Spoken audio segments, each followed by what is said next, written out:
Hello friends, आप सभी का हमारे चैनल में अंजलि एजुकेशन में स्वागत है।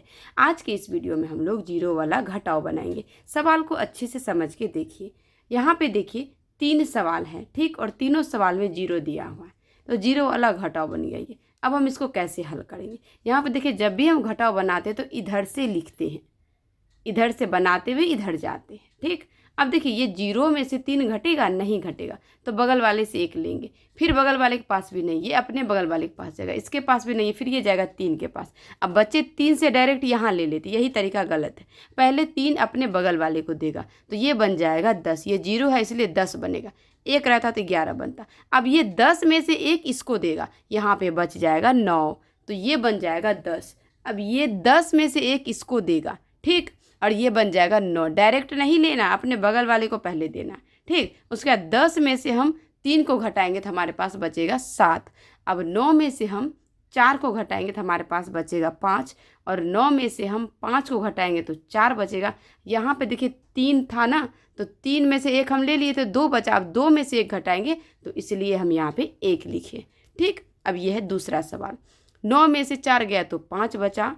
अब यहाँ पे देखिए जीरो है, तो ये क्या करेगा, 1 इसको देगा, फिर ये 1 इसको देगा। इसी तरह यहाँ पर हो जाएगा 10, और 10 में से जब हम 3 को घटाएंगे तो हमारे पास बचेगा 7, और यहाँ पे देखिए हम लिखते हैं 7, और फिर यहाँ पे 9 बचा, क्योंकि ये 10 बन गया था, ठीक, तो 1 इसे दिया, तो 9 में से हम 2 को घटाएंगे, और यहाँ बचा 7।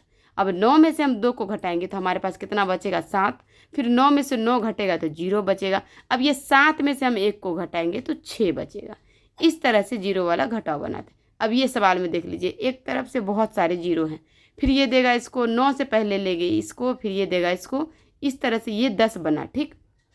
अब ये 10 में से हम 8 को घटाएंगे तो 2 बचेगा। अब यहाँ कितना बच गया, 9, क्योंकि ये 10 बना था ना पहले, तो इसलिए हम यहाँ पे लिख देते हैं 9 एक तरफ से। अगर देखिए जीरो रहता है कहीं पे तो वो 10 बनता है, 2 रहता है तो 12 बनता है जब हम 1 लेते हैं। तो अब ये 9 में से 1 दिया तो ये बचा 8, ठीक।